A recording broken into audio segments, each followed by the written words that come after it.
Now, Guardians of the Galaxy 3, of course, opens this weekend. I've seen it. It's wonderful. I don't think it's the best of the Guardians of the Galaxy movies. I still think the first one was probably the best one, but I really had a great time with Guardians of the Galaxy 3. It's nice to say that about a Marvel movie again, because it's been a little bit since I've been able to say that, but I really, really enjoyed this movie. I think most of you will as well. But the question is going to be, with comic book movies in general struggling a little bit at the box office lately. Obviously, of course, we talked a lot about Dwayne "The Rock" Johnson's Black Adam. Did not come anywhere near its potential. Shazam 2, despite the fact that I like that movie, it was a complete flop. Even Ant-Man and the Wasp: Quantumania made more than, Black Adam and thing, but for a Marvel movie, it came in. I don't even know if it crossed 500 million. Somebody fact check that for me. Did Ant-Man and the Wasp: Quantumania even cross 500 million? I'm not sure that it did. I think it made one Rock plus. I mean, not it Rock, made one Rock plus 70 million more or something like that. I think it ended like around 480 million or something like that. If somebody can get me that information. But at any rate, so the question has been 474. 470. Oh, so I was right on the money. Okay, yeah. One Black Rock Adam plus 74. one Black Adam plus 74 million more. Okay. So the question going into Guardians of the Galaxy has been, how will it do?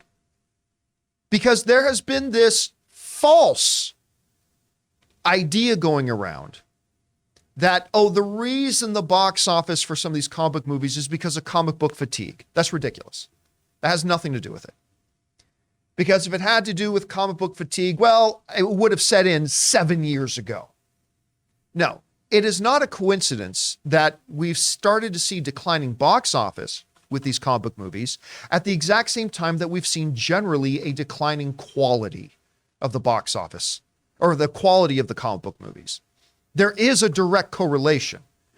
And as the movies disappoint people, fewer people go. They don't go back several times. They don't encourage their other friends to go. But it's not a coincidence that we've been seeing a dip in the overall quality of comic book material at the same time that we're seeing a general dip in the box office results. The two are connected. When the comic book movies are all bangers, the box office is huge. So what's going to happen with Guardians of the Galaxy Volume 3? Well, as of right now, the projections on Guardians of the Galaxy Volume 3 are that it will be the second biggest opening of the year so far. And what are we in now, May? What is that, the 5th month of the year? Yeah. I'm terrible at this stuff. Yeah. So obviously, the number one opening weekend box office of the year was the Super Mario Brothers, with an official opening weekend number. What did we say it was, Chris? 146? 146, yeah. $146 million was the official opening weekend for the Super Mario Brothers. Now, I know some people say, wait, I heard it was higher. That's the 5-day number, but the official opening weekend, Mario Brothers is number one with 146. I think the number two right now is Ant-Man and the Wasp: Quantumania with 106. With $106 million. Right now, the projections for Guardians of the Galaxy Volume 3 are to come in at 120. Now, whenever I bring up box office, when we talk about box office, I always hear, and I even saw a couple people in the live chat before the show started saying, well, box office doesn't matter. Box office only matters if you're a shareholder of the studio. And no, that's not true. A lot of people always ask me, John, why are you so fixated on box office? See, I'm fixated on box office because what box office tells us. Box office doesn't just tell us how much money the studio has made off the movie. Box office tells us what kind of marketing campaigns are working with the audience. Box office tells us, what are we as the movie-going audience interested in right now? Box office of movies tells us, or can give us insight into which movies are motivating people to go back several times and which movies are inspiring us to encourage our other friends to go. Box office information tells us what types of trends in the theatrical industry right now and which way are things going. There is so much information that gets delivered to us as even just movie fans on the backs of box office numbers. There's a lot of information buried in there that I think is very key to us as film fans. So right now they're saying 120. Now, I believe that number might be a little low. Now, hey, listen, it very well we could do the show on Monday and find out Guardians of the Galaxy actually made 108. All right, that's fine, whatever. I actually think it's going to get closer to 130, maybe 140. I think people are going to see this movie Thursday night, Friday, And I think there's going to be a lot of people going back to see it Saturday and Sunday. And I think there's going to be people going back to see. Now, again, I don't think this is the number one film of the year, but I think it's a very good movie.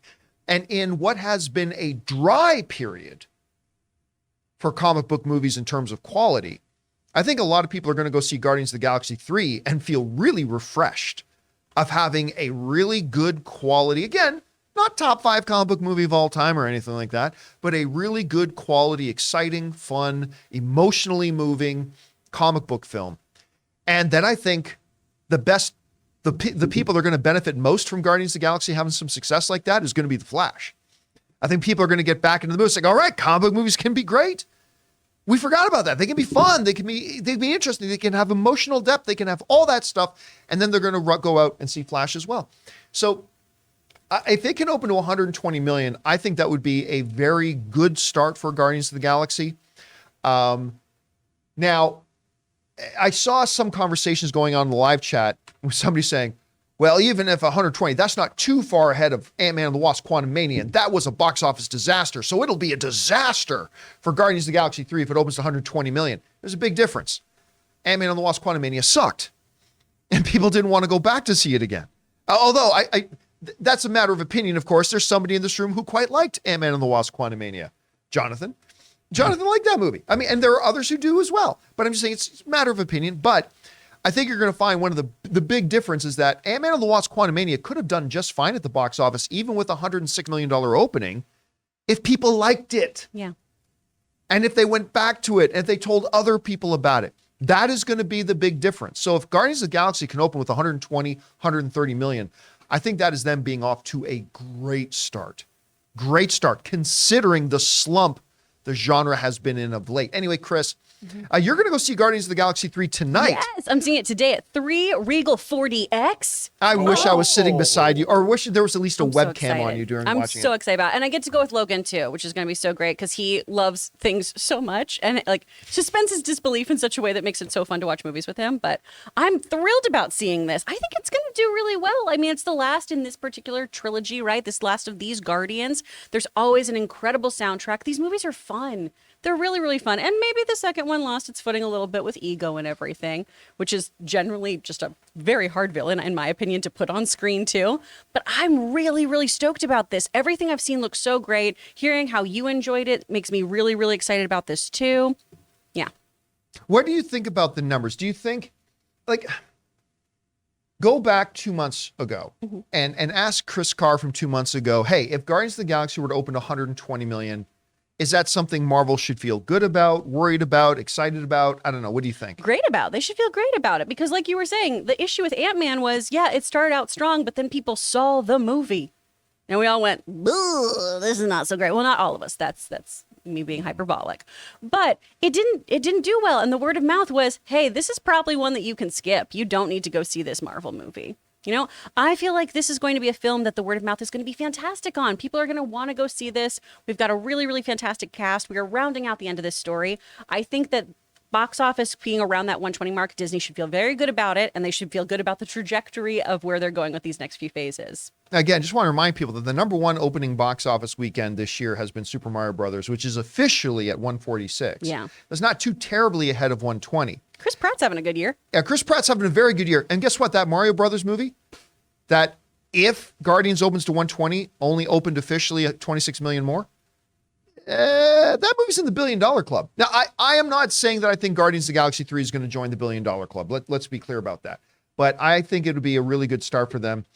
Fingers crossed. Anyway, guys, question is for you. What do you think is going to happen here? Right now, the official projections for Guardians of the Galaxy 3 is to come in around 120. I personally think it's going to come in a little bit north of that. Maybe it'll come in a little bit south of that. Do you think that's good news for Marvel? Do you think that's bad news for Marvel? Whatever you guys think, jump down to the comment section below and let us know your thoughts. Today's episode of the John Campea Show is brought to you by Honey, the easy way to save when shopping on your iPhone or computer. Guys, more and more, we enjoy shopping online, whether it's on our phones or our computers. And how many times have you gotten to the checkout and seen that promo code box and thought, man, if I only had a promo code, I could save some money? Well, thanks to Honey, manually searching for coupon codes is a thing of the past. Honey is the free shopping tool that scours the internet for promo codes and applies the best one it finds to your cart. So here's the situation. You're shopping online on one of your favorite sites. And when you go to checkout, the Honey button appears, and all you have to do is click Apply Coupons. Then just wait a few seconds as Honey works its magic and searches for coupons it can find for that site that you're on. And if Honey finds working coupon, just watch the price drop. Recently, Ann and I were hanging out at home one evening and we decided to order in, and the Honey button appeared. I was able to apply a coupon and I actually saved like $6 or $7. It was that easy to use. And Honey doesn't just work on your desktop computer, it also works on your iPhone. Just activate it on Safari on your phone and save on the go. If you don't already have Honey, you could be straight up missing out. And by getting it, you'll be doing yourself a solid and supporting this show. Get Honey for free at joinhoney.com/Campea. That's joinhoney.com/Campea.